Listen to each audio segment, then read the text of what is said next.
This is the story of that boy who found himself in the boundless world. Since childhood, he was known for his strength. He was so strong that he defeated every man in his village at arm wrestling, even before he turned 15. But one day, for reasons unknown, he returned to the village injured and suffering from memory loss. It was his good luck that allowed him to meet the good-hearted governor, and he grew up doing odd jobs for him. Most times, he would work nonstop and had to be reminded to rest, but he mostly replied with, "He has just started working and there's no need for concern." But despite this, the governor remains worried. Although Sung Dae-won had lost his memory, his new life with the governor was good. However, the year Sung Dae-won turned 15, the governor passed away suddenly, and even his only family moved away. Heartbroken and alone, he never stopped working hard and promised himself to repay the governor's kindness by living well and working hard. Year by year, working without a moment's pause, Sung Dae-won, who is now 25, had sorted everything out for himself, except for one thing. He hadn't been able to find a wife. Even though there were women who would like to marry him, he didn't see any of them fit to be his wife. His bachelorhood was a product of his inability to judge his own position in society and his unreasonable standards. Sung Dae-won set off to find a suitable wife. He didn't care how far he had to go, even if it meant traveling to another village. Upon deciding to go on this expedition, he found himself face to face with a woman bruised and injured, looking exactly like he had when he first came to the village. That a little later, as she continued walking, she entered the village alone with a sword strapped to her. The villagers avoided her, scared she might be a Murim person. But Sung Dae-won, who had fallen in love with Baek Jin-jin at first sight, proposed to her. That day, she entrusted herself to the House of the Widows. They both stared at each other, but Baek Jin-jin rejected his proposal. He asked why, but Baek Jin-jin was set on spending the rest of her life alone and made it clear by rejecting him flatly. However, Sung Dae-won was not one to give up. He continued asking her to marry him. He presented a boar, asking her to become his wife. She rejected. He chased after her, asking her to become his wife. She rejected. He went fishing for her, asking her to become his wife. She rejected and asked him to shut his trap. He followed her through the winter storm, asking her to become his wife. She told him to get lost, and no matter how strong the tree, it could be felled with less than 3 strikes by Sung Dae-won. But Baek Jin-jin remained unmoved, even after being hacked at 10 times, 30 times, which almost made Sung Dae-won lose his mind. In the end, even the villagers came around to try to convince her. One of them told her that they think she has done enough and that she should please just accept Sung Dae-won. Another added that there was no one else like Sung Dae-won in the village. The last one said it was all true because Sung Dae-won is strong, kind, and sincere. This made her think. The villagers begged her to take him before he wore himself out. She thought hard on it. Sung Dae-won was already worn out and had started calling himself absolute trash. Someone worse than trash. He figured he'd probably grow old and die chopping down trees. But then Baek Jin-jin appeared behind him, surprising him. He asked her what she was doing there. She told him that it would be the 120th time if he proposed to her once more, and she said that no matter how half-witted a person is, if they have proposed to you 120 times, you should accept them. Sung Dae-won was still in shock. He wondered if that was what she had been thinking before she came to him. She asked him what he was going to do now. With joy in his eyes, he shouted and proposed once more, asking her to become his wife. Jin-jin accepted, and it became so. After 120 times of proposing marriage, Sung Dae-won was finally able to win her over. After their marriage, Sung Dae-won used the money he had saved up to set up an inn. Time passed, and the first fruit of their love was born, Song Woo Mun. Sung Dae-won and Baek Jin-jin's joy knew no bounds, except that Baek Jin-jin, whose body was already frail, was further weakened by childbirth. The cries of a newborn baby filled their home. After giving birth to their second child, Sung Woo Kong, her weakened body couldn't even handle stepping outside to get fresh air. Sung Dae-won had to spend the money he earned from the inn on medicine for his wife, which made her feel bad, but her husband always assured her that it was all good. With a satisfied look, he told her that it was his responsibility as a man to take care of his wife's medical bills, and that she should just focus on her health. She appreciated him, and he got emotional. While Baek Jin-jin struggled with her illness, their 2 children grew up fast. The first son, Song Woo Mun, was an exact replica of his mother, with her good looks and well-built body, and he was just as smart too. He would climb trees, making his father worry, but his father would always try to caution him. His only flaw was that he was a cunning and ill-tempered boy. His father asked him to get down from the tree because it was dangerous, but he told his father that it was only dangerous for fat people like him. Song Woo Mun was the kind to not shy away from boldly expressing his opinion. If he disliked something, he had to make it known immediately to feel relief. Inside the inn, Sung Dae-won once complained to his wife that the boy had her looks, but not her personality. She reminded him that even she was like that before she got sick and added, illness really changes a person's personality. Thus, Sung Woo Mun, who was so healthy and strong, grew weak and pale like his mother, his personality fading along with it. His father suspected that he wasn't feeling well, but Woo Mun tried to hide it. His father still wondered how the boy who used to run everywhere had become so weak. This was something he didn't know. The second son, Sung Woo Kong, was the opposite of his brother. He got no good qualities from either of his parents. He was strong and sturdy and could easily make kids 3 to 4 years older than him cry. But unlike his brother, he was very bright. When Woo Mun turned 10 and Woo Kong turned 7, they caught the attention of the Wuan martial artist group that came to stay at the inn. One of the martial artists held Woo Kong and said that he had a great body, and if he received training from their Wuan martial artist group, he could become someone great. This got both Kong and Mun excited because they both thought they would be accepted. Their father also got excited and congratulated his sons, saying that if they could be part of the honorable Murim community, nobody could touch them, that he asked the martial artist if they could really teach his sons. However, they told him that they could not take Woo Mun. Although his eyes shone bright, his body appeared weak, and they said he would collapse within 5 days if they took him along. This left Woo Mun devastated. Even though it was sad news for Sung Dae-won, he also admitted that his child's body had grown weak. The martial artists asked for his permission to take Woo Kong and teach him their ways.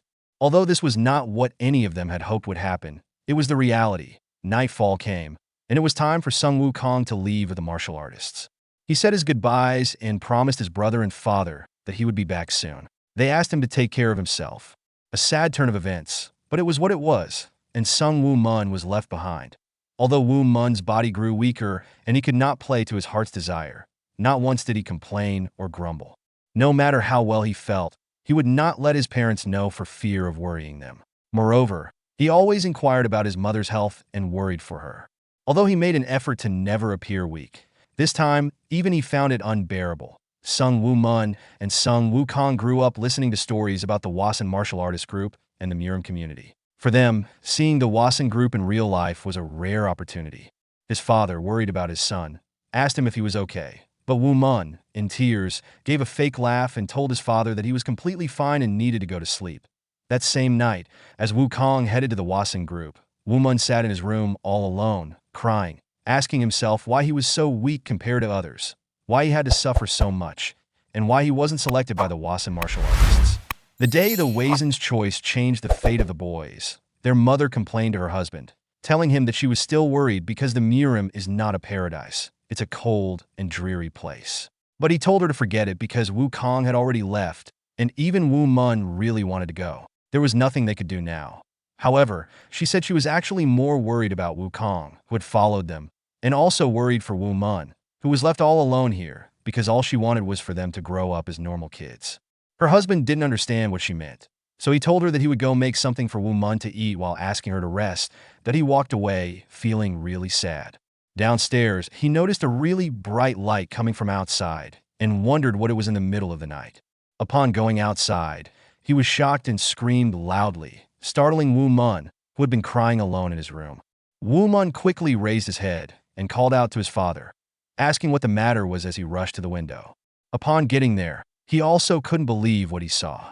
The day the fates of the two children were changed by the choice of the Wuan martial group was also the day when someone came and changed Woo Mun's new destiny.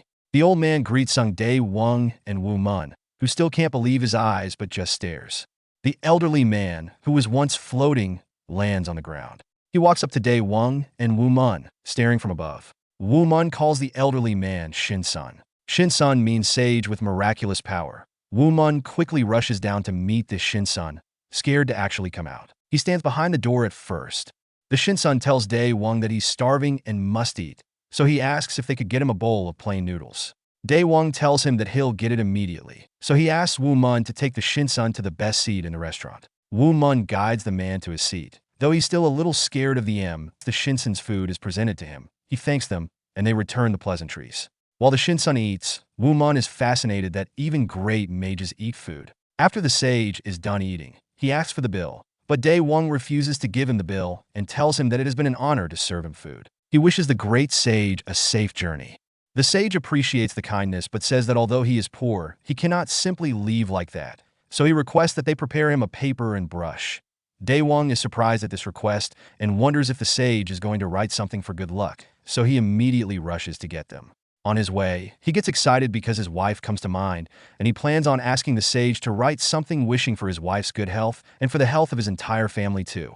Woo Mun doesn't stop looking at the sage, so the sage asks him if he looks fascinating to him. Woo Mun apologizes, but the sage proceeds to tell Woo Mun that he sees he really wants to learn martial arts, seeing that he has even wept over it. The boy is shocked and asks the man how he knows. The man smiles at Woo Mun, and just then Dae Wong arrives, presenting the paper and brush.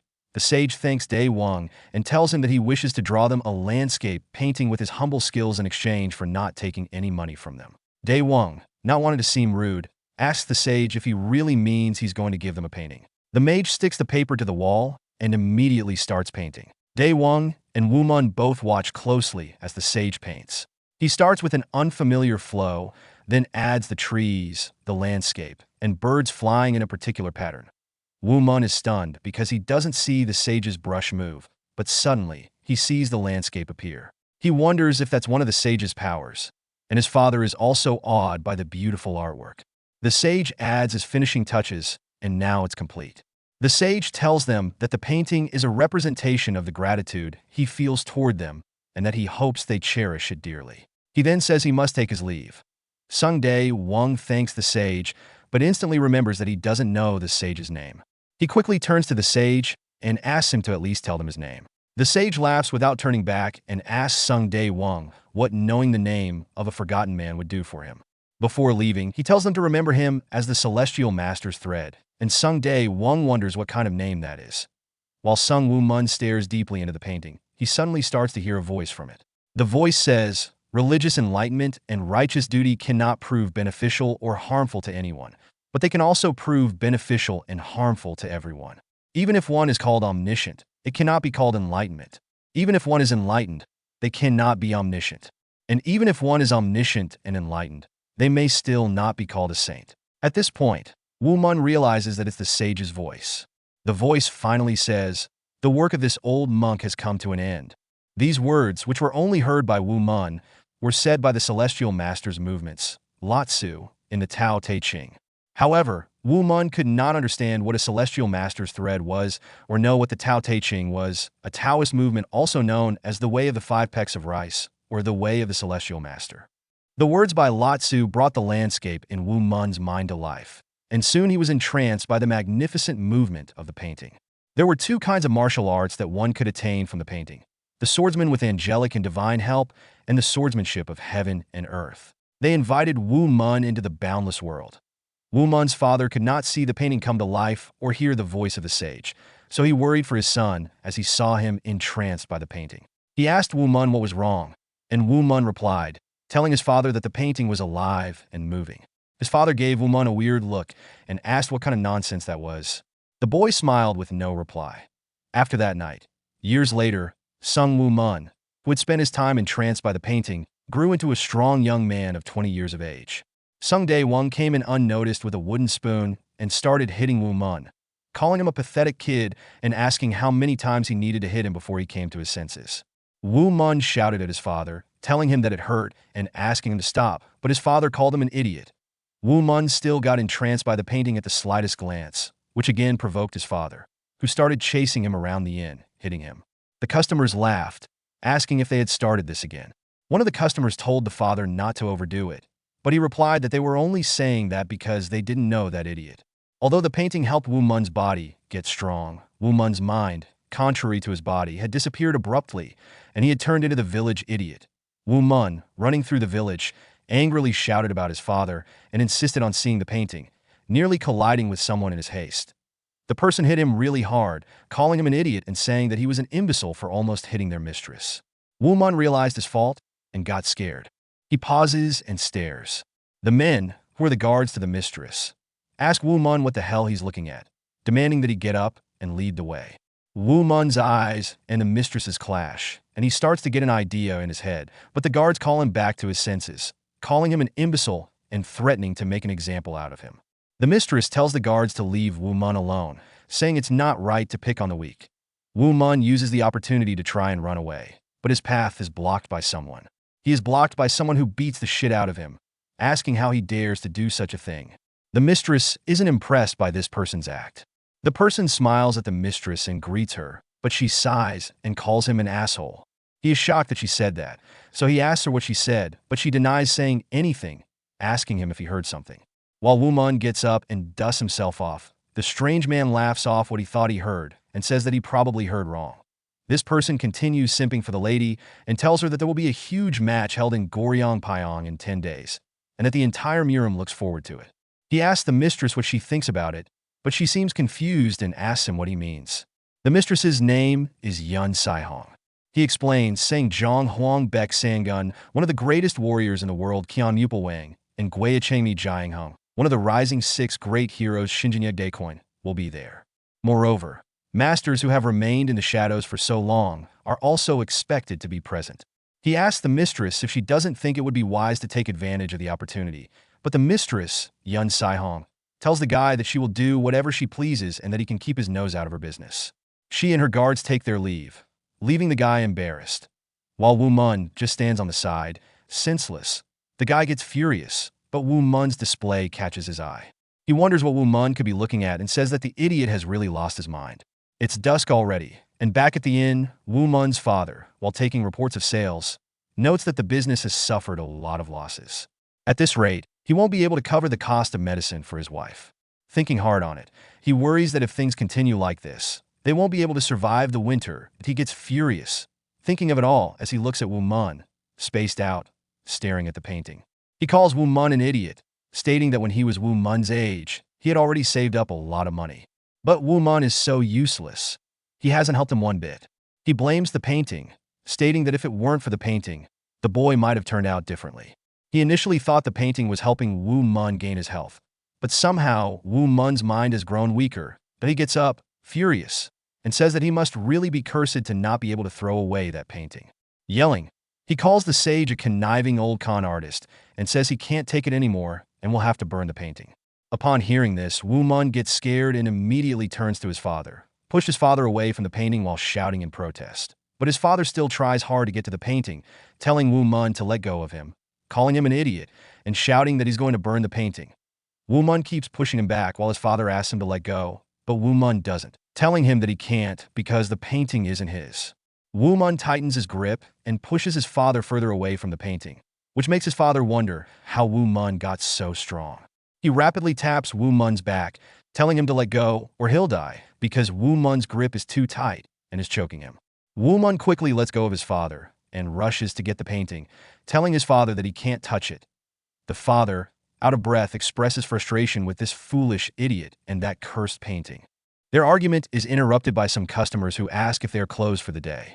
Sung Dae-won tells them that they are still open and asks them to please come in. He gives Woo Mun a furious side-eye and tells him that he'll deal with him later. A female customer tries to hold in her laughter. Dae-won attends to the customers, while Woo Mun goes back to being entranced by the painting. Dae-won takes the customer's order.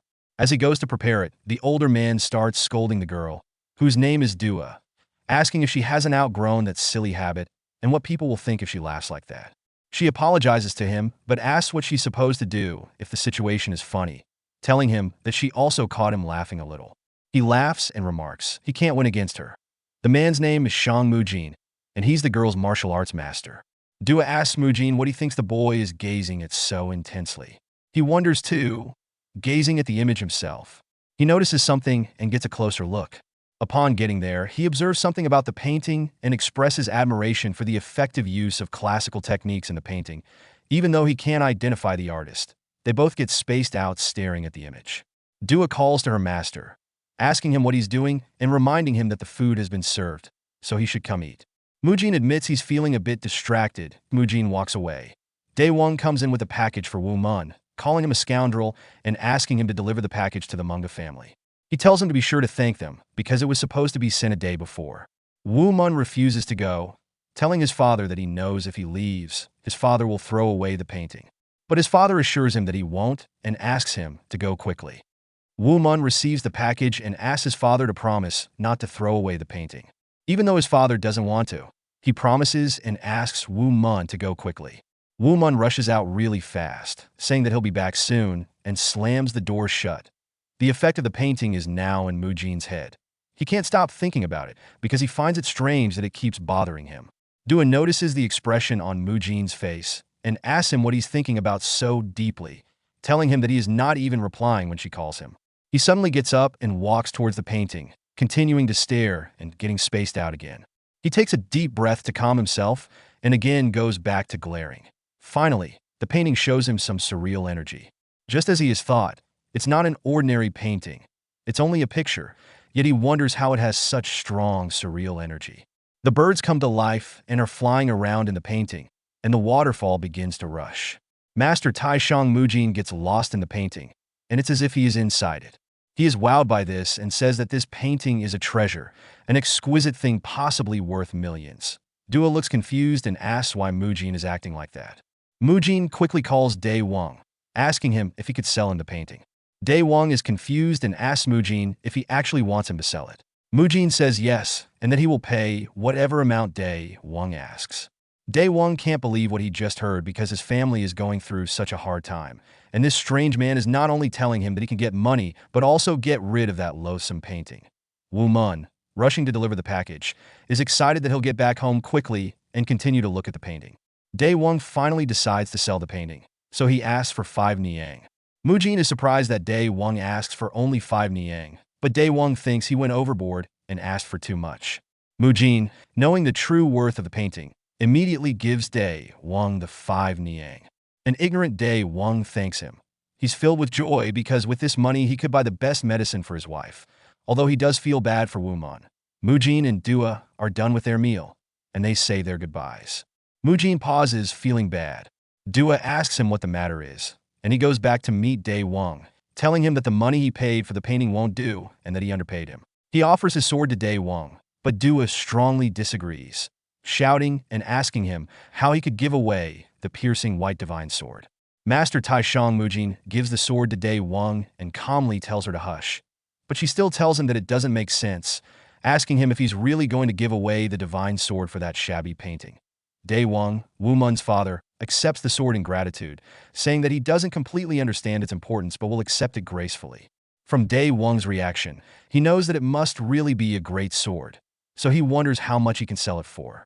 They take their leave, wishing him goodbye, and he does the same, wishing them a safe journey. Woo Mun is back and shouts loudly, asking where his painting is. His father tries to act like he doesn't know what's up and also joins in looking for it, asking where it went and if someone stole it. Woo Mun doesn't believe that his dad had nothing to do with the disappearance of the painting, so he asks his father if he burned it. His father denies this claim and asks how he dares accuse him of burning it. Woo Mun expresses disbelief, asking if it was sold. His father still denies it. Woo Mun looks around and sees the sword that was given to his father. He grabs it and shouts in his father's face, asking him to give him the money, saying that he knows the buyer must have also given him some money. His father refuses, telling him that he doesn't know how bad things have been and that it has been really difficult to get by. But Woo Mun doesn't care about that. Instead, he threatens his father that he will tell his mother that he lied to him and sold the painting. The father shouts no, remembering when his wife told him that lies are unforgivable, death being the only remedy for liars. Woo Mun asks him if he should report it. His father deliberates on it, calling Woo Mun an imbecile, but gives the money, stating, "Here you go. You want to rat me out to your mother, you disgraceful idiot." Woo Mun asks him when those people left, and he says that it was a while ago. Woo Mun shouts about his painting and sprints out of the inn. Dae Wong says that he can't believe Woo Mun would go that far, concluding that Woo Mun must have really lost his sanity entirely. While Woo Mun runs, it annoys him that the old man bought his painting for such a puny sum. He thinks that if the man was that kind of murim, then surely he must be going to Goryeo. The anger and eagerness to get back his painting make him run faster than a normal human, but he doesn't know it. He promises, "Just wait and see." Mujin and Dua walk, and Dua asks him why he's walking so fast, asking if he's that excited about the painting. Mujin tells her that he didn't realize and expresses his enthusiasm for researching the painting, saying his excitement is limitless. Dua tells him that that useless son seemed to really like this painting. She smiles and asks him if the son won't make an incredible fuss when he comes back. Mujin remembers the child and feels bad, saying to her that he completely forgot about the child because, in a way, the painting's real owner is that child that a really loud roar is heard. Stop right there. This roar is so disturbing that it disrupts Dua's ears. But because Mujin is an experienced martial master, he isn't affected that he looks back and asks who it is. It's Woo Mun, running towards them, shouting that the painting is his. Still with the roar, Mujin sees how badly it's affecting Dua. He angrily calls Woo Mun a scoundrel and demands he stop that right now. His roar comes as a straight wave and almost blasts Woo Mun off his feet, but Woo Mun manages to stand and still rushes towards them, telling them that the painting is his. Mujin is surprised at what just happened because, from Woo Mun's appearance, he would never have imagined that he received any training in martial arts. The fact that Woo Mun was able to run all the way here in a single breath, and that roaring, although it had no effect on him, was powerful enough to hurt Dua, impresses Mujin. Woo Mun goes down on his knee, begging them to give back the painting, stating that it is more important to him than anything in this life. Mujin is shocked to hear this, wondering if Woo Mun comprehends the true value of the painting. With no response from Mujin and Dua, Woo Mun gets back up and shouts at them, demanding they give it back this instant. Dua is offended by the way he spoke to them and asks how he dares speak so arrogantly. Mujin is still amazed by everything the boy has done so far, but decides to play along. He tells Woo Mun that he has already bought the painting, asking what right he has to ask him for it. Woo Mun pauses, not expecting this. Mujin looks at Woo Mun, seeing that he has the sword and the money he gave Woo Mun's father. It is unquestionable that the painting belongs to Woo Mun, and since he hasn't paid a reasonable amount to its true owner, it would be best to just return it to him.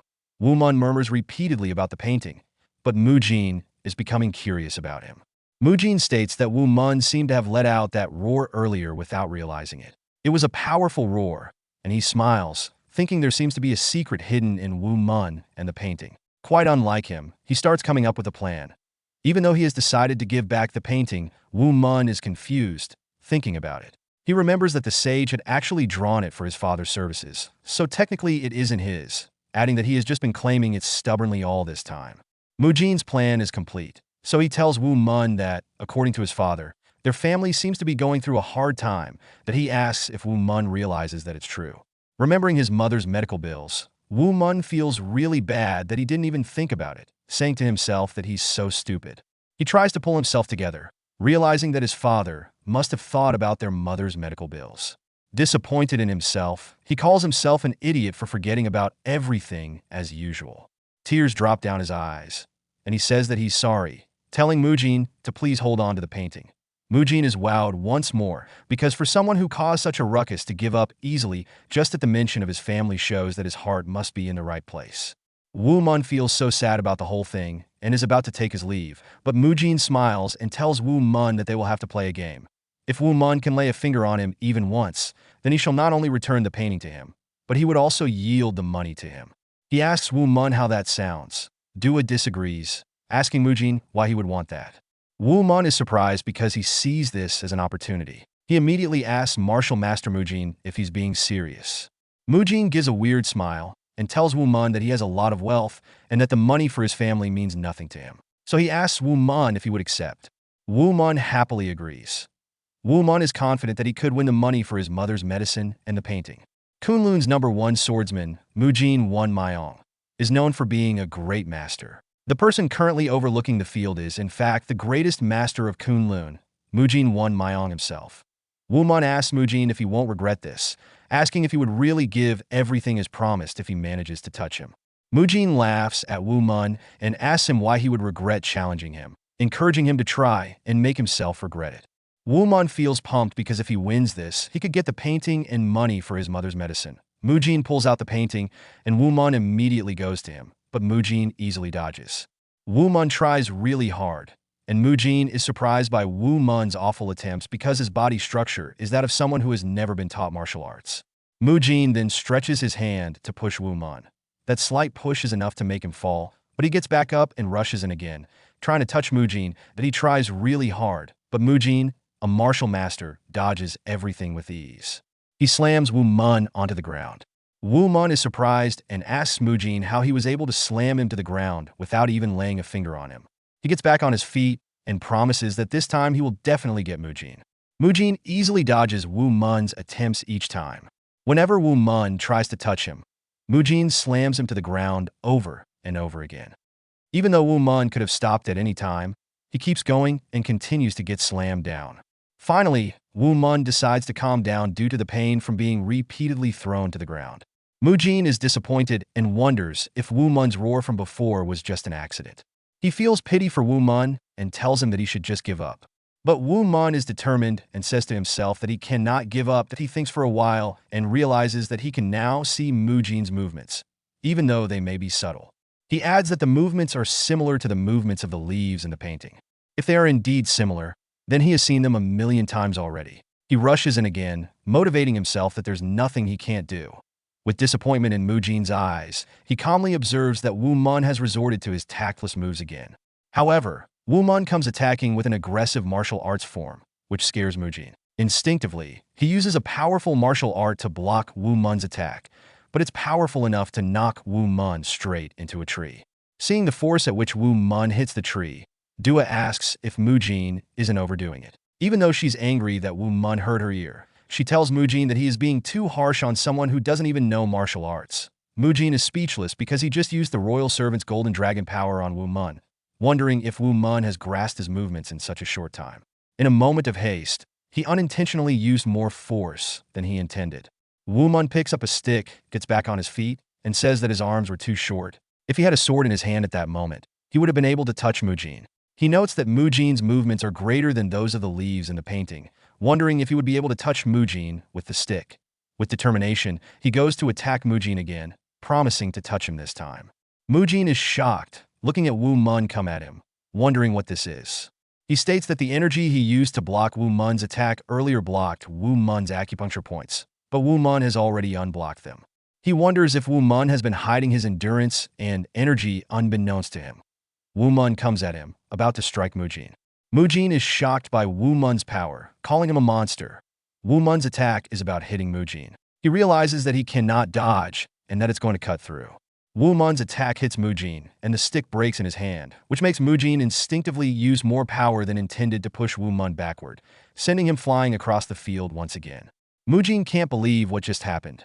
Dua rushes to him, calling him grandfather. Mujin says he sees that in a hurry, and Woo Mun ended up using Amida Buddha's most excellent power technique. Dua rushes to attend to Mujin's wounds and asks how that guy was able to do that, but Woo Mun screams in pain, blood rushing out from various parts of his body, as if he were punctured all over, shouting that it hurts and that he is in so much pain. Mujin rushes to Woo Mun, thinking of what to do. He wonders if Woo Mun's body has collapsed into a near comatose state induced by martial arts. While Woo Mun keeps shouting that it hurts, still trying to help him, Mujin finally understands that, without realizing it, Woo Mun has learned martial arts through the painting. However, Woo Mun's body remains untrained and thus cannot endure Mujin's attack. Woo Mun, in serious pain, cries for help and begs Mujin to save him.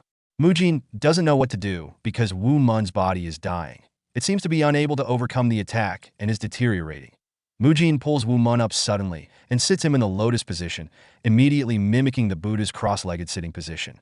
Mujin performs some key-opening techniques on Woo Mun and tells Dua that for at least 1 hour, she must stand guard more rigorously than she ever has before and that nobody should touch him. She understands, knowing that when one's body continues to deteriorate, the situation is dire.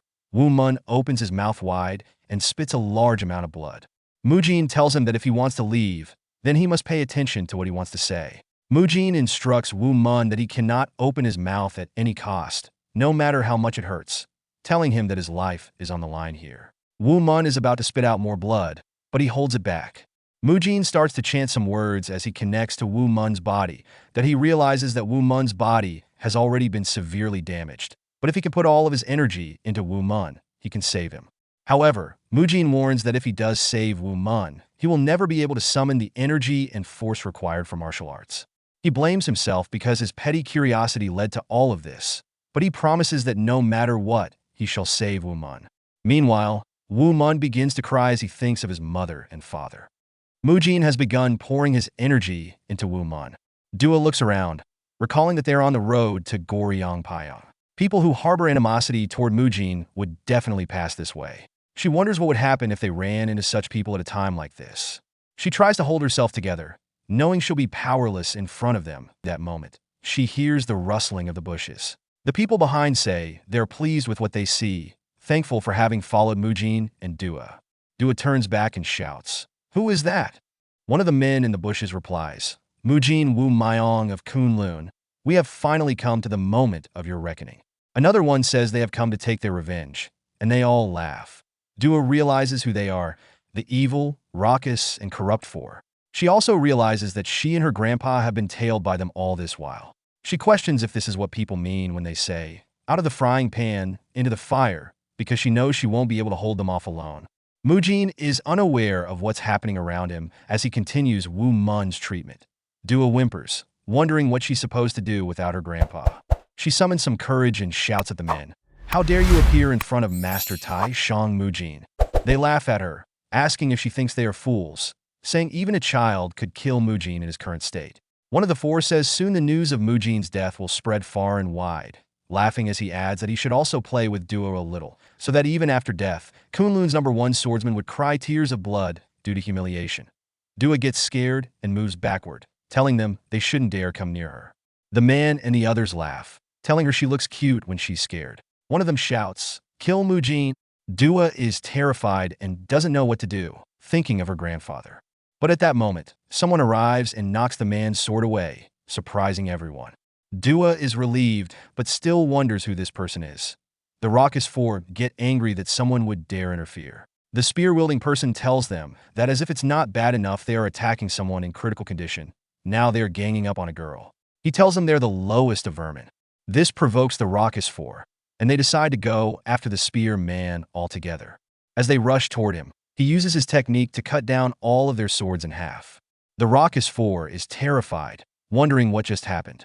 The spearman, positioned to attack, calls them pathetic scoundrels and says they lack even the ability to judge their opponent correctly at that moment. Even Dua realizes he's a martial arts master. While all this is happening, Master Mujin senses something strange from Woo Mun's body. A strange suction force is formed inside Woo Mun, sucking Mujin's energy rapidly. Mujin wonders what on earth this is. Woo Mun sits, absorbing Mujin's energy, and as he focuses, he finds himself in a strange place. At first, he wonders what's happening, but realizes this is inside his body. He can see that his body is disintegrating, with blood vessels bursting. Noticing strange energy on his hands, he questions if it's the energy he's getting from Mujin. Then, he sees lines from a landscape painting. Realizing they are trying to guide him, he thinks that if he uses the lines from the painting along with Mujin's energy, he should be able to fix his body. In that moment, without realizing it, Woo Mun takes the teachings of the landscape painting and restructures his body. Although it feels like an eternity has passed, it's only a moment. Guided by instinct, he remains unaware of the transformation his body will soon undergo because of his willpower. Woo Mun has sucked too much of Mujin's energy, causing Mujin to cough up blood and plop down to the ground. He tries to gather himself, wondering what just happened and who this child is. He catches the smell of blood and quickly turns around to search for Dua.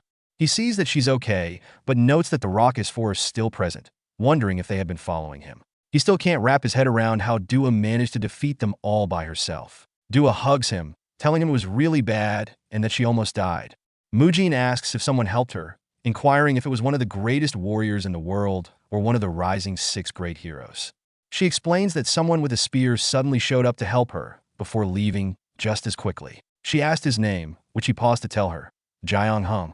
Mujin pauses, picturing the man in his head. He calls out the man's full name, Guayachengmi Jiang Hung, realizing who it was. He says he is greatly indebted to Jiang Hung, smiles, and tells Dua that it's their good fortune. He laughs, wondering if they do not owe this good fortune to this child. Mujin barely managed to save Woo Mun and spent a third of his ki energy. Yet, in the ebb and flow of the tide, he learns something important.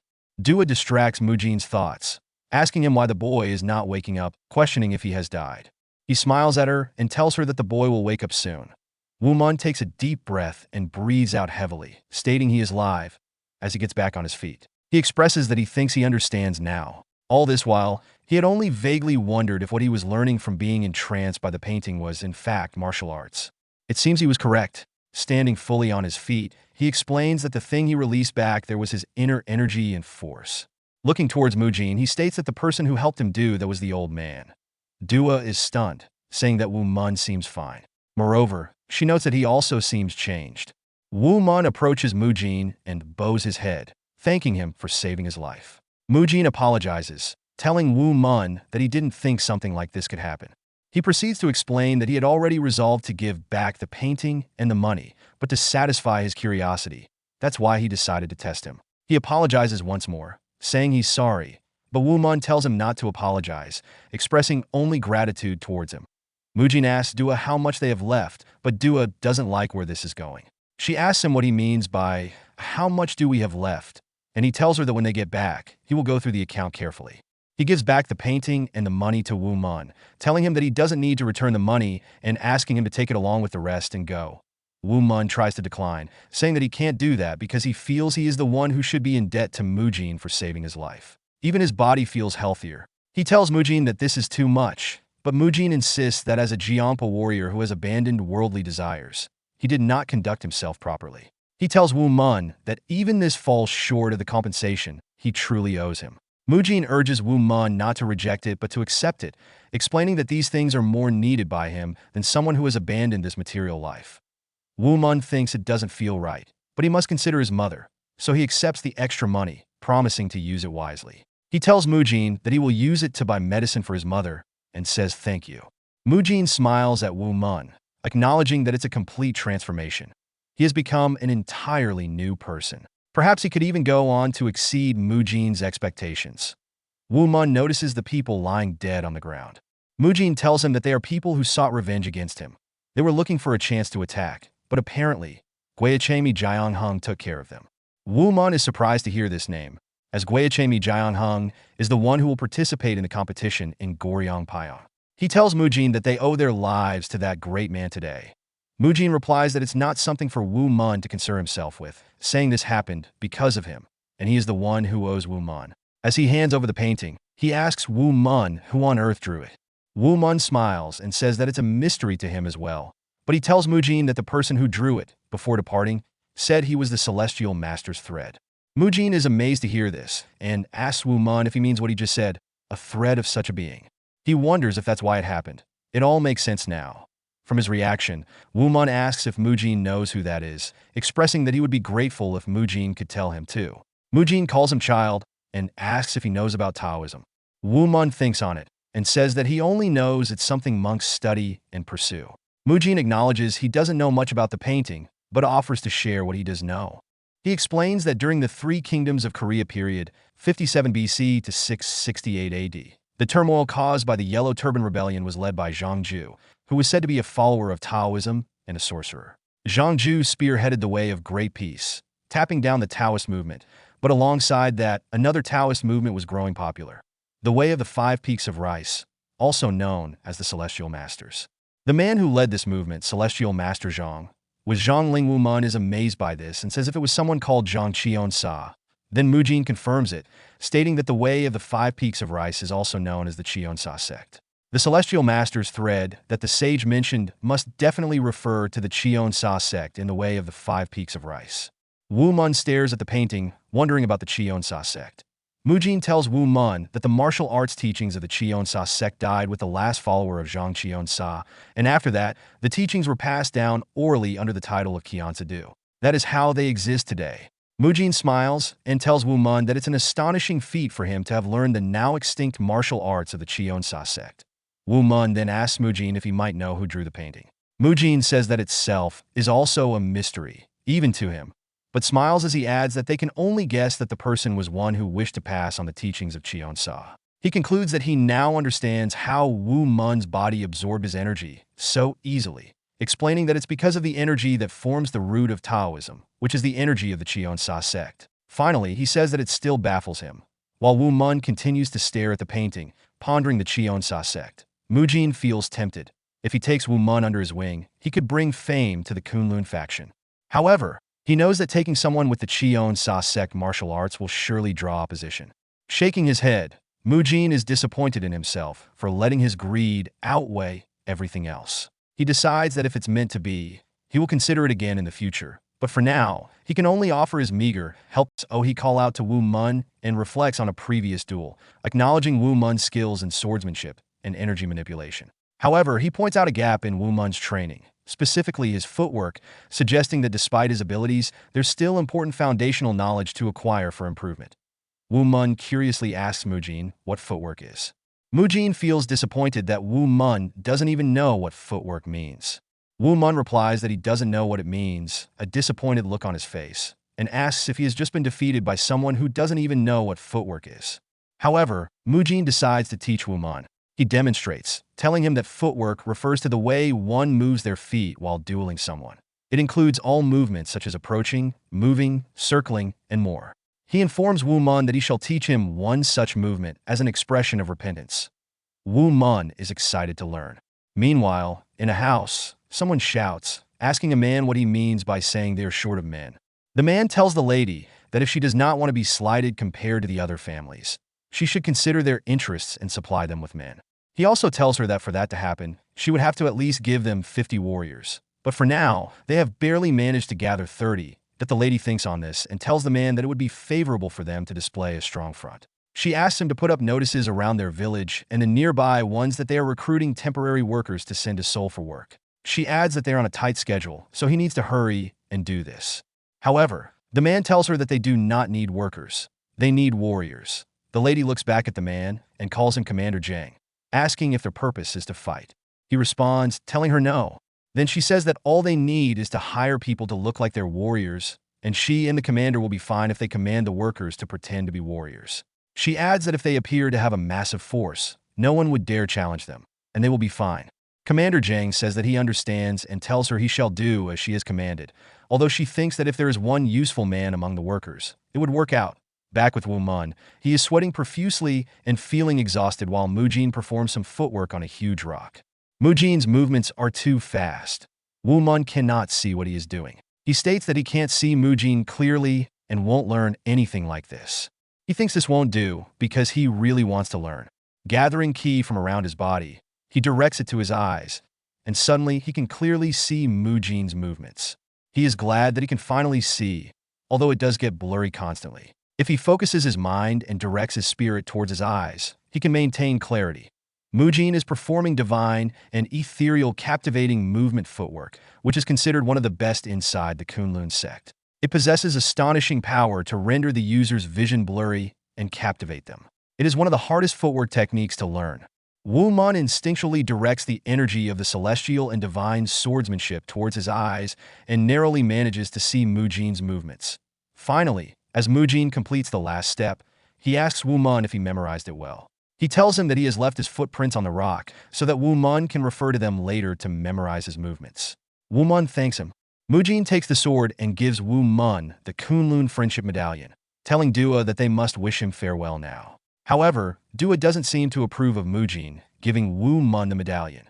Mujin tells Woo Mun that this is the piercing white divine sword, used by the Bond faction's Emperor Wang Yongyang, and it is priceless. He adds that he was planning on giving it to him in exchange for his painting, but now he doesn't have any other means to defend himself and must take it with him. Instead, he gives Woo Mun the medallion and urges him to use it wisely when the time arises. Woo Mun replies that if that's the case, he shall not refuse the kind offer, but asks what it is. Mujin tells him that the medallion shows that he is a friend of the Kunlun sect, but advises him not to worry about it too much. While Dua is still very displeased with this, she tells Woo Mun that the friendship medallion is more important than he knows.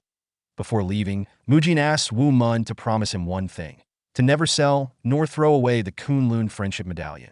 He tells Woo Mun that even though it's the last remaining medallion, he does not regret giving it to him. Woo Mun bows his head and promises, stating that if he gets a chance, he will visit Kunlun. Mujin tells him, so be it, and says that they shall continue their journey now.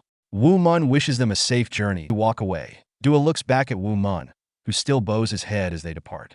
Dua turns away, but keeps looking back at Woo Mun, unable to predict that today, which felt both short and long at the same time, would bring such unprecedented change in Woo Mun's life. Dua finds herself blushing while staring at Woo Mun, so she quickly turns away, surprised by her own feelings. Woo Mun returns home to his father, presenting the money to him, which surprises his father, especially since Woo Mun also got the painting back. His father asks where he got the money from. While handing back the painting, Woo Mun tells his dad that it seems things turned out well, explaining that he got the painting and the money back from Mujin. His father responds with a simple yeah, but then turns back to his dad, calmly telling him that it was wrong to have sold the painting without his knowledge. He warns his dad that if he deceives him again, he will tell his mother. The father agrees but wonders what's wrong with Woo Mun, noticing he seems different and speaks differently, questioning if Woo Mun has regained his mental capacity. Woo Mun puts a chair in front of the painting, sits on it, and once again begins to stare at it. He declares that he shall go back inside the painting's fantasy once again because he wants to meet the lines that guided him from inside his body before. As Woo Mun sits and stares at the painting, his father wonders if he is going back to his old ways and stays to observe. Woo Mun unexpectedly shouts, "This is not working," startling his father, who wonders what's wrong. Woo Mun doesn't know why he is unable to get back into the fantasy. He thinks it might be because a lot of things happened today, so he decides to get some sleep and try again tomorrow. In the morning at the inn, Woo Mun is back at the painting, staring, but it's still not working. By the afternoon, Woo Mun is still staring at the painting and is still unable to get back into the fantasy. As night falls, he continues to struggle with it. His father walks by and isn't surprised that Woo Mun hasn't changed. 4 days later, Woo Mun is begging the painting to please work while his father looks increasingly frustrated. Dae-won can't take it anymore. He shouts at Woo Mun, telling him he doesn't care if he broke his promise or if Woo Mun tells on him to his mother. He asks Woo Mun to stop this immediately. He expresses anger and frustration, feeling that Woo Mun has worsened instead of improved, and contemplates destroying a painting for their own good. Woo Mun feels sad as he realizes that he has been useless. He holds his father's hand and asks for forgiveness. Woo Mun acknowledges his selfishness and promises not to revert to his old ways. Dae-won, surprised, asks if he's serious, and Woo Mun apologizes again. Dae-won looks at Woo Mun with many emotions swirling inside him, while Woo Mun appears remorseful, realizing that the illusion has vanished completely. For his parents' sake, he knows he has to give this up and forget about it. Suddenly, Dae-won starts to cry. Woo Mun asks his father why he is crying. Dae-won tells Woo Mun that he is crying because it has been a long time since Woo Mun said something befitting his age, and he continues crying. Woo Mun thinks about what his father said and fears that he may have been entranced by the painting, living his life like a fool, all this while without realizing the effect it had on his parents. He acknowledges that he has not been a good son, so he tells his father that he's sorry and that he shall live well from now on. These words make his father even more emotional, causing him to cry more. Later that night, Woo Mun smiles as he checks on his father, who lies on his bed sobbing, says, "Our Woo Mun has come back to us." After confirming that his father has gone to bed, Woo Mun returns to face the painting and tries once more to see if he can get back into the fantasy illusion. He closes his eyes and focuses. Everywhere goes dark, and he can see the sage standing behind a lady, apologizing for not being able to keep his promise. The sage says, "The Taeyong-jiki is something one cannot overcome." Taeyong-jiki is a condition where the body is overwhelmed with energy or fire. A person afflicted with Taeyong-jiki is expected to die within 7 years. Woo Mun doesn't understand what's going on. He looks around and wonders where he is. He also recognizes the sage. The sage asks Woo Mun how he is doing, asking if a person is sick. Woo Mun doesn't understand, so he asks the sage if he's referring to himself. The sage then tells Woo Mun that his personal desire to fix the Taeyong-jiki led to his Xian deteriorating, an ability to ascend to immortality. The sage begins to explain, saying that Taeyong-jiki refers to a person born with exceptionally strong and violent energy. The person suffers from an imbalance of yin and yang and is extremely weak, eventually dying when they turn 20. That Woo Mun exclaims, "No," but the sage continues. He tells Woo Mun that Taeyong-jiki is a rare disease that affects 1 in 100 people, so rare that many don't even know what it means. Woo Mun asks if that means those kids are affected by Taeyong-jiki. The sage confirms this, explaining that for the past 200 years, he has been studying the disease and trying to save these kids, but his efforts have been unsuccessful. The sage shows Woo Mun his body standing in front of the painting. Woo Mun shouts, asking if that's himself. The sage responds by asking if he would like to see inside his body. Woo Mun shouts again as he is taken inside his body. The sage tells Woo Mun that the celestial and divine swordsmanship, which brings eternal harmony, is the swordsmanship of heaven and earth, containing the logic of all things in the universe. These two martial arts forms have intermixed to occupy the blood vessels and are extinguishing the fire burning within him. Woo Mun screams out of fear, asking the sage if it means he also has Taeyong-jiki and if the landscape painting was made to cure him. The sage laughs and tells Woo Mun that he has successfully escaped the curse and lived past his 20th year. He says congratulations are in order. In shock, Woo Mun calls the sage master. The sage tells him that it seems their relationship has finally reached its conclusion. Woo Mun hears a voice in his head. The voice says, Tao eventually does not refer to a singular path. There is no distinction between good and evil Tao, and that is why they are Shinzian and Masian. In the world, Shinzian refers to good, especially Taoist hermits who abandon worldly pleasures and retreat into the forest to live a secluded life. Masian refers to evil. There's Jesian, alcoholics, Axian, Val people, Kiamson, great swordsman.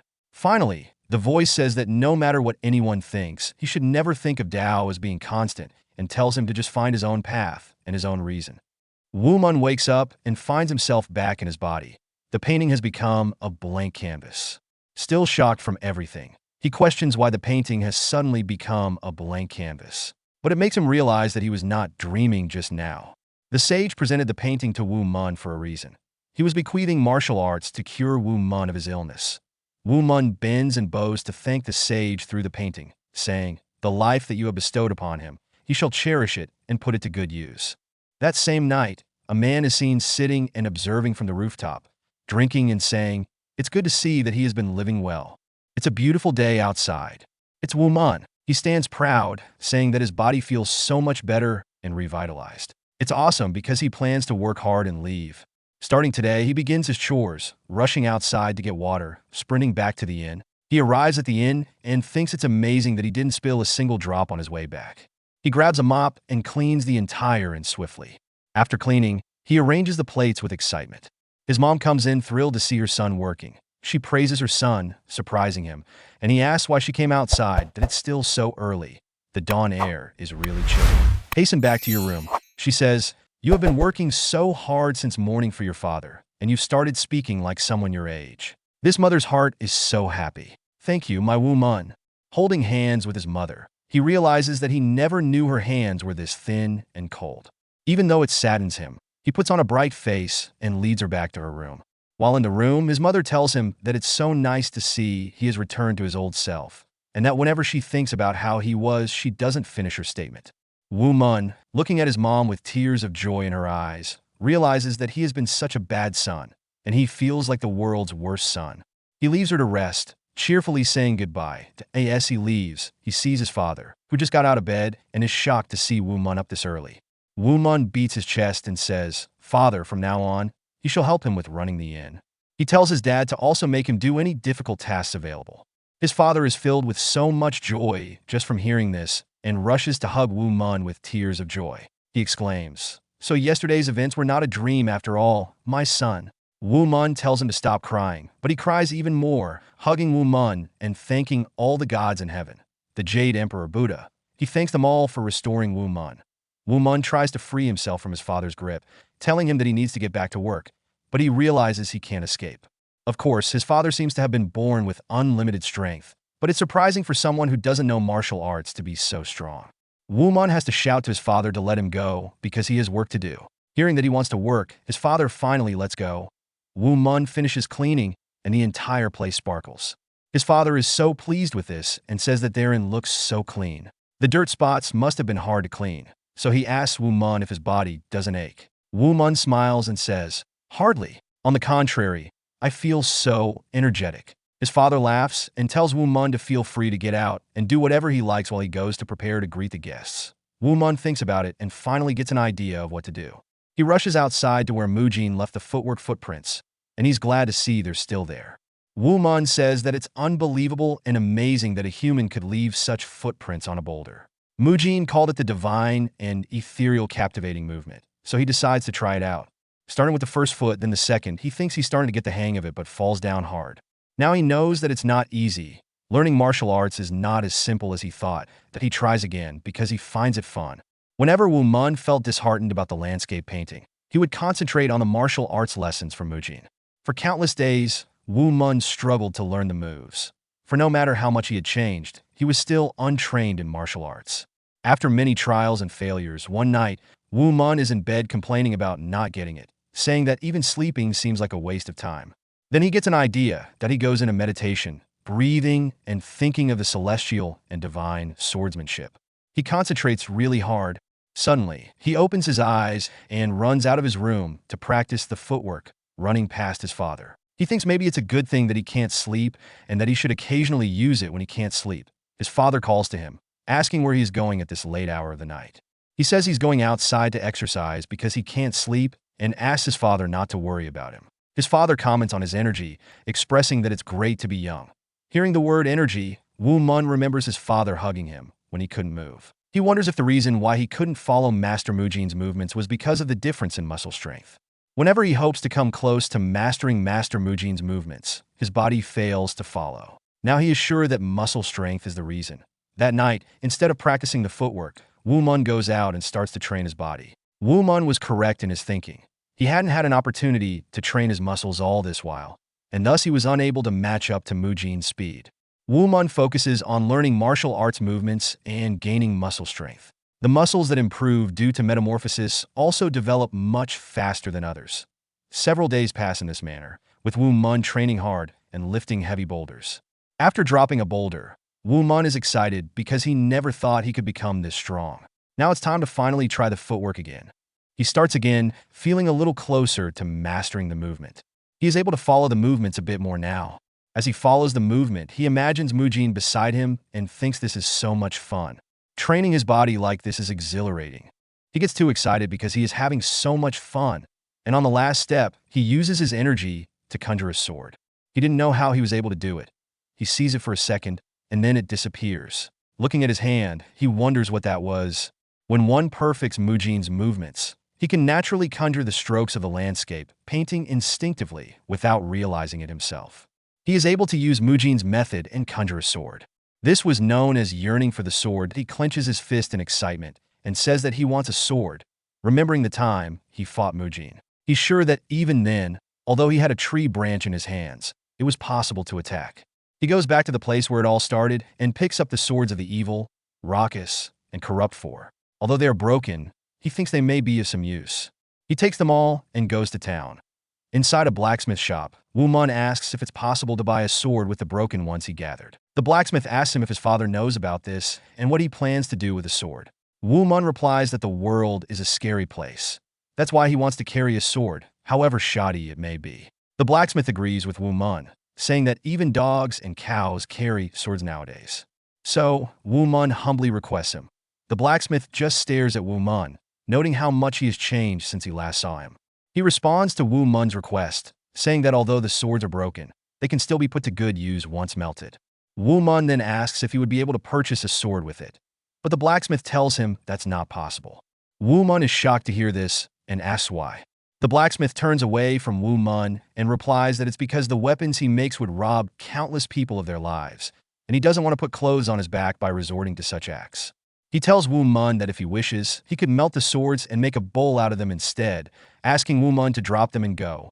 Woo Mun is determined to get a sword and shouts in response. He asks the blacksmith to teach him the craft of sword making, saying it would be all right if he made it himself. The blacksmith turns to him and asks what he means, asking if he wants to make a sword. Woo Mun tells him that if he agrees to teach him, he will do everything he asks. The blacksmith refuses, saying he can't do it, but Woo Mun pleads with him to reconsider. You shall suffer no loss because of it. I can even do the hard stuff. The blacksmith is surprised at Woo Mun's choice of words because he wasn't like this before. He tells Woo Mun that his stubbornness stands as testimony that he is his father's son. He asks Woo Mun to move all these iron wares into the warehouse by today, promising to teach him how to make a sword if he succeeds. Woo Mun is confused because those are heavy iron bricks. The blacksmith smiles as he walks away, thinking it would be difficult for someone like Woo Mun to even lift one. 2 hours later, Woo Mun comes running to the blacksmith, telling him that he has moved all of it. He asks the blacksmith to teach him. The blacksmith shouts, "What?" because he doesn't believe it. He goes with Woo Mun to check it out and sees that he has actually cleared it all. He tells Woo Mun that it's impossible because they are so heavy, so he asks how he managed to move them all in such a short time. Woo Mun asks if he's breaking his promise, and the blacksmith agrees to teach him, saying a promise is a promise. Woo Mun rejoices. The blacksmith then calls his apprentice, Min Song, and tells him to show Woo Mun how to work with the bellows. The guy is frustrated and questions how he's expected to teach that person to use the bellows. Woo Mun gets pissed that Min Song still thinks he is an idiot, but the blacksmith calls Min Song a fool, telling him that Woo Mun is older than him, so he should mind his words and hurry up and teach Woo Mun. The blacksmith is Min Sung's father. Min Sung tells Woo Mun that this is so damn annoying, but Woo Mun holds his cool and tells Min Sung that he looks forward to learning from him. Min Sung is still annoyed. He goes to the bellows and asks Woo Mun why it feels like he has grown taller. He doesn't even want to hear from Woo Mun, so he just asks him to come with him to the bellows. He tells Woo Mun that it's not easy to make a sword, and that even blacksmiths like himself and his father have to devote at least half a year to learn how to work the bellows. It's Woo Mun's turn to do what Min Sung has just shown him. So Woo Mun observes that Min Sung took the flames with the wind. As he works the bellows, he thinks to himself that the wind blows violently upon meeting the fire, almost like how the painting used to sway. In order to make a sword, one must learn how to control wind and fire, and it doesn't seem like an easy task. Min Sung gets pissed because he sees that Woo Mun is already getting the hang of it and is good at it. He wonders how this guy, who used to be an idiot, has become so smart. His jealousy makes him call Woo Mun away, telling him that they are done and saying, anyway, he is busy too, so he wasn't looking forward to spending too much time on this. Let's move on to forging. Now Woo Mun is shocked and asks if they are moving to the next stage already. While forging, Min Sung tells Woo Mun that this is what they call forging. The strike should be strong but controlled. There should not be the slightest error when you strike. He thinks this would give Woo Mun so much difficulty, so he smiles and tells Woo Mun that it would be hard for someone like him to do even 10 times. Woo Mun analyzes everything Min Sung has just told him, realizing that weak strikes would be futile, whereas excessively strong strikes would ruin the shape. He thinks this would definitely improve one's concentration, so he tells Min Sung that he would like to try it. Min Sung laughs and tells Woo Mun to take a big mallet while he uses the smaller one. Before they start, Min Sung tells Woo Mun that breathing is important here, and that he has to control his breath as well as the force he uses to strike, that he is excited and ready to laugh at Woo Mun because he thinks Woo Mun cannot last 30 minutes. They start, and Min Sung begins to sweat heavily, noticing that Woo Mun is doing so well and isn't even breaking a sweat. Min Sung gets tired and frustrated, wondering how this happened, because it seems to him that Woo Mun has been born to do this even better than his father. He disgracefully turns away and shouts, "Enough!" telling Woo Mun that they are done for today and that Woo Mun is bad at forging. Really bad, extremely dreadful. Even though he knows Woo Mun is doing it better than he is. Woo Mun apologizes and tells him that he will do better next time, but this makes Min Sung even more annoyed. He tells Woo Mun that the next step is wielding and that it's an extremely difficult job, so he asks Woo Mun to watch carefully. After teaching Woo Mun the basics, Min Sung thinks this is so annoying because Woo Mun is doing everything so well. Woo Mun asks if he is doing well, and this question provokes Min Sung even more. He can't hold it anymore, so he shouts at Woo Mun, saying that it's right. He says it 3 times out of frustration. It annoys him so much because someone he thought was an idiot is doing his job more perfectly and faster than anyone else. Woo Mun asks him if he is being ironic. Even the blacksmith himself is surprised and wonders how Woo Mun is able to learn such difficult things in such a short period of time. It's almost as if Woo Mun is talking to the sword while forging it. But the blacksmith thinks that's not it. He looks closer and says it's almost as if Woo Mun is making a sword and engaging in swordsmanship. He wonders how it is that even in something like this, Woo Mun finds such pleasure. In all the years the man has worked as a blacksmith, his face has never portrayed such joy. The blacksmith calms down and thinks. Then he asks Woo Mun and Min Sung to stop. Min Sung asks why, stating that he was the one who asked him to hurry along, so he's teaching Woo Mun wielding. Woo Mun is also surprised that they are being asked to stop, but the blacksmith tells Min Sung that it's all right and that he'll teach Woo Mun from here onward, shocking both Woo Mun and Min Sung. Woo Mun gets excited and thanks the blacksmith, who smiles back at him. If you liked the video, please show your support for the channel and help speed up the release of recaps for your favorite manhwa. Please consider subscribing to the channel.